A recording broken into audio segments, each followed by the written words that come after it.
The first thing I want to say is, and I just want to read out this because I typed it up to try and make it as clear as I can in order to frame this particular interview. So, from my perspective, and I'm also aware that Graham agrees with this perspective, the object of this Thinking Centre event taking place here in Tipperary in Ireland is not to argue for or against, for example, pro-censorship or anti-censorship, pro-Russia or anti-Russia, pro-vaccination or anti-vaccination, etc., etc. It is to explore something that has its own crucial standalone significance, which is the huge crisis of the amount of unjustified censorship, especially hidden censorship, that is taking place in the world, which is actually increasing the amount of disinformation, misinformation, and malformation of information that is manipulating and controlling the thinking of very many people without them having the opportunity of becoming aware of this. One of the values of this event can simply be to allow people to become aware of facts they may not yet be aware of, and to then make up their own minds. From my perspective as well, when the pandemic started in 2020, I was flabbergasted from its very beginnings to observe the extraordinary level of censorship that was occurring, whereby I could understand conspiracy theories that were bizarre and certain crackpots being censored, but I couldn't understand highly qualified experts that really needed to be heard, but appeared to be deliberately not being heard simply because they had a different view than the general consensus. And I was amazed. I was also amazed that the media in Ireland and outside of Ireland, the journalistic media, I was amazed on TV and radio, very important questions were not being even asked. And this really amazed me. So then what happened was, after the 3 years, then one of the next crises that comes along is the invasion, Russia's invasion into Ukraine. But once again, I'm noticing that the narrative that's being created is incredibly lopsided, and people who have reasonable views to share were being censored. So I was wondering, so the same dynamics that had occurred in the pandemic, as far as I could see, were now repeating themselves in the Ukraine war. And so then I was wondering, there has to be something going on behind the scenes, or some influence that's somehow contributing to this. And after the event that our last Thinking Centre event here in Ireland, which was Ukraine, the why of Russia's invasion, the why behind Russia's invasion, the following day, by chance, I came across an interview Graham was giving on YouTube. And I was intrigued because he was proposing something that I wouldn't have considered. that was having an influence. And where I mentioned one of the values of this event can simply be to allow people to become aware of facts that they may not yet be aware of, and to then make up their own minds. What I was also intrigued by, especially when I bought Graham's book called Truthophobia: How the Boomers Broke Journalism, I was amazed at the amount of facts that I had not been aware of myself that seemed to be important to be aware of within this whole context of this extraordinary worldwide censorship that was spreading like a virus. So I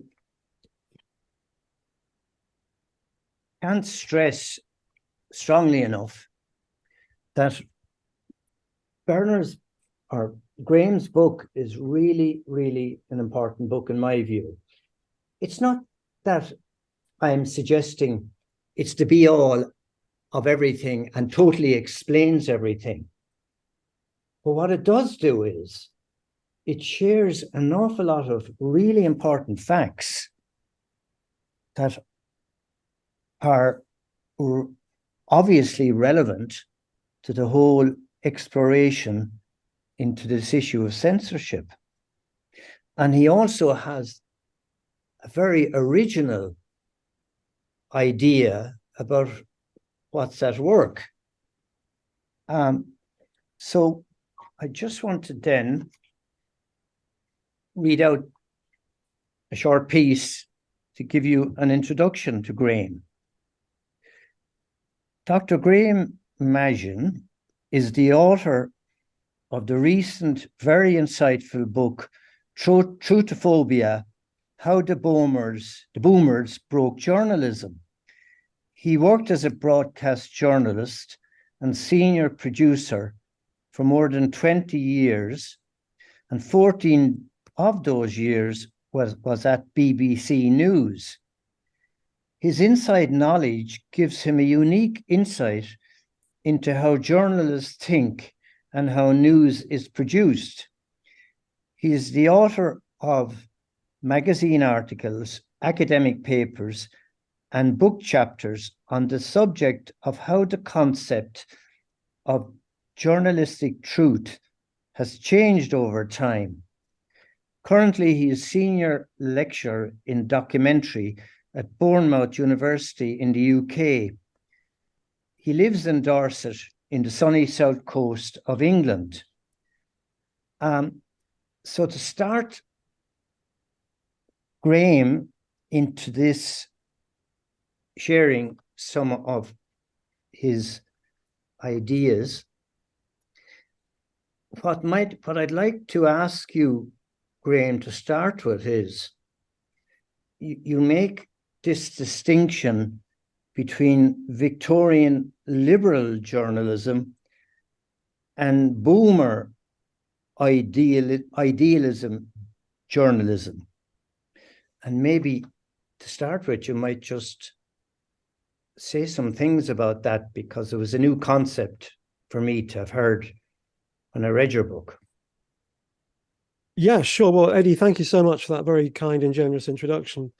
So I think, I started off from the same place that you've described, and you've described it very well. And the way I put it is that journalism is broken. There's something wrong. In my view, journalism ought to have one job. It has one job to do, which is to tell us what's going on, to provide us with the kind of raw information, with the facts. Why is that important? Well, obviously, because then we can use those facts to base our decision-making process, whether that's political or just about anything else. We need facts. We need to know what's going on. It's certainly essential if you want to live in a liberal, participative democracy. You've got to know what's going on. And the more I looked at journalism, and I'm speaking, as a bit of a poacher turned gamekeeper, as someone who's spent years and years doing this, it seems to me that the sort of journalism we have doesn't really do that. That's not its prime goal. The prime goal is something else. It's perhaps a journalism, the sort of journalism we have is perhaps aware of its ethical, political responsibilities. Journalists quite often self-censor. There's this idea of narrative, which you've touched on. There seem to be a series of set narratives, and it's the job of most journalists just to kind of cherry pick information and present that information in order to protect and nourish the narrative. So what I did, I kind of looked at historically how we got here and how journalism changed. And when I went back in time, it seemed to me that there was a time which perhaps lasted from the 1830s, perhaps maybe up until as late as the 1950s, with breaks in it for notably world wars and things. There was a time where there was a different type of journalism, where the priority seemed to be telling the truth. And I call that type of journalism Victorian liberal journalism. And then what came afterwards, what I call boomer journalism or official journalism now, is something which changed, and it seemed that the boomer generation changed it. And I'm a bit provocative in the book title, Eddie. I say how the boomers broke journalism. I'm not here to kind of give the boomers a hard time. We could use the word changed. The boomers changed all sorts of things, hairstyles. Not that I'm an expert on those. But the boomers changed everything: music, morality, everything changed, and journalism changed, and even the way that truth is understood changed. So I'm talking about Victorian liberal journalism, and you're asking me, well, what is it? How is it different to what we have today? Well, there are some kind of rules which journalists were trained in, and people were expected to follow this kind of methodology of Victorian liberal journalism. First of all, there was this important distinction, crucial distinction between facts and opinion. And the idea was that the news pages would have facts, and journalists would really work very hard to strip out anything like their own personal biases or their political views.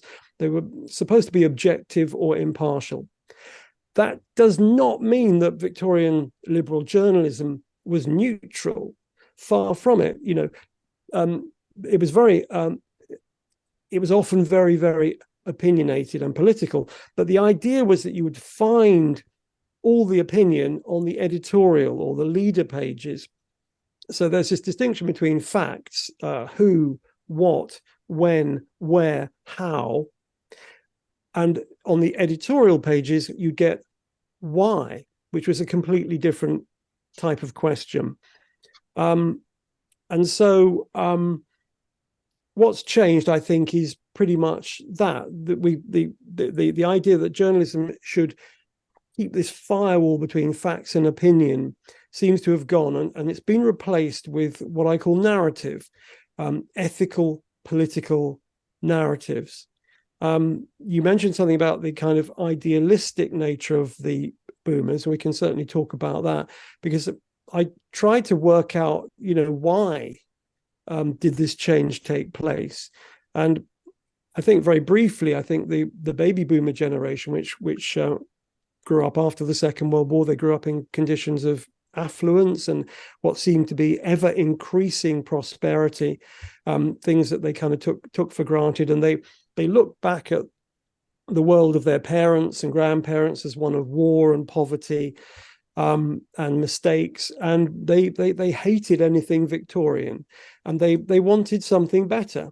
I think it's as simple as that. It was very well intentioned, and the boomer generation, I think, was very, very utopian. They were dissatisfied with the imperfections of the old way of doing things. They wanted to sweep everything away, and it seemed to them, especially when they were young in the 1960s and perhaps the early 70s, that they were close to creating what I call boomertopia, a completely different society. Society where unhappiness would be abolished, there'd be social justice, all sorts of good stuff was very, very close. And I think the boomers felt you just had to sweep away everything that the Victorians had built, all the bad old stuff of the Enlightenment, reason, logic, all of that really got a bad name, and it was associated with the problems of the bad old world. If we could just sweep it all away, there was a faith that something much better would spontaneously somehow emerge. I mean, that's a good word, arrogance, and I slightly perhaps prefer the word hubris, which is the ancient Greek word, which means something very, very close to arrogance. But it's it's really immaturity, because I think it's very easy, and this is something that I don't want to do, is just say, oh, the boomers, they were, bad people. That would be a stupid thing to say. But I think the boomers were young, and they were idealistic, and they were utopian, and it was certainly well-intentioned. But you've used the word hubris, or I've used the word hubris. There's a great quote that I think applies to the boomers, that they suffered from the most terrible of delusions. They believed themselves to be virtuous. I think there was this kind of disease of certainty that the boomers knew it all, which we all tend to think when we're young. And I think it led to all sorts of things that were unintended consequences. I think it led to a form of tribalism, this view that the kind of generation gap is us against them. All the old people are stupid and bad, and all the young people, our generation is great. And that was a form of tribalism, which I think we're only starting to see. There was an intolerance, I think, which again was well intentioned. You could say it was an intolerance of what was bad, or even kind of evil, because if you believe you're good and you believe that your tribe knows what's good, you've got this hubris, then you're going to be intolerant of evil. When we move on to journalism, the boomers brought in a new type of journalism, which you see first of all in the underground journalism of the 1960s and early 70s. And it's very instructive, I think, to compare that with the old impartial Victorian liberal journalism, because let's fall off. Take that off. Because I mean, there was no attempt to be impartial. It was kind of activism. It was, we know what's right. We want to change the world and make it a better place, whether that's stopping the war in Vietnam or whatever it was. The goal of boomer journalism was this ethical political goal, and that superseded telling the truth. So I think that's what's behind it in my analysis, and I think over a period of time, that tree which the boomers planted, which was full of good intentions, has borne a bitter fruit. It's a sort of less kind of moral of unintended consequences, Eddie, I think. Yeah, and another aspect I notice you bring out in the book is that the culture of the boomers, in the way you're describing this cultural shift that had occurred, they believed that if they all agreed on something, that was right. So the consensus determined fact and truth, rather than that was quite an extraordinary insularity, really. Yeah, I think if you kind of compare the old journalism, Victorian liberal journalism, with boomer journalism, it does seem that there's a different standard of truth. People get a bit confused. People can get confused by that when I say that, because people say, "Well, how can truth change?" I mean, it doesn't sound possible. So it's really, what I'm talking about is perhaps better explained or described as legitimate knowledge. What had been thought of as legitimate knowledge changed. So with the Victorians, it was more like a scientific inquiry, or it was more like Sherlock Holmes trying to solve a mystery, or it was more like a criminal trial where you have the case for and the case against. You've got to have both sides.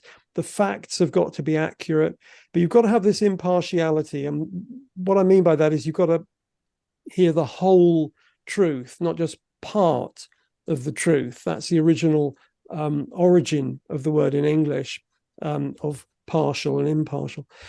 And the boomers changed that. What you get is a rejection of that type of debate and dialogue, and you get something completely different, which is a consensus of our tribe. And I refer to that as tribal truth. And I think it's now become accepted as official truth. It's the consensus of good people, ethically, politically good people, experts. But it's very much the consensus. And the Victorians tried to get away from that. The Victorians were very kind of scientifically minded and high-minded people. And they wanted to get away from that because they saw that as something very old, something quite primitive and medieval. This idea that our tribe all agrees and that's our truth. And anyone who dissents from that must therefore be an enemy of our tribe. And they should be censored or silenced or punished. So again, I think what the boomers tried to do when they were young, or what they actually did, was they thought they were discovering something really refreshing and new, this idea of a consensus truth. We all feel it. Our generation, we feel passionately that these things are true, therefore they are true, and we don't really want to hear arguments to the contrary. We don't want to hear any arguments in favor of the Vietnam War. One of the guys I interviewed for the book is an academic here, a colleague of mine who was at US University College in the late 60s and early 70s, and had a fascinating chat with him, a bit like your story, Eddie. He said we wanted to tear it all down, and he said he remembers sitting in his living room in the States in 1970 reading the underground press, which had the tribal truth of his generation, the boomers. And his dad was on the other side of the room reading the Milwaukee Sentinel or something, the old-fashioned newspaper. He said you couldn't have a conversation because all his facts were different. His dad's facts were completely different. You couldn't have a conversation about Vietnam or anything political because he had completely different facts. So yeah, I think that the baby boomer generation changed the concept of truth, what philosophers refer to as epistemology. It shifted the idea of what constitutes legitimate knowledge, changed.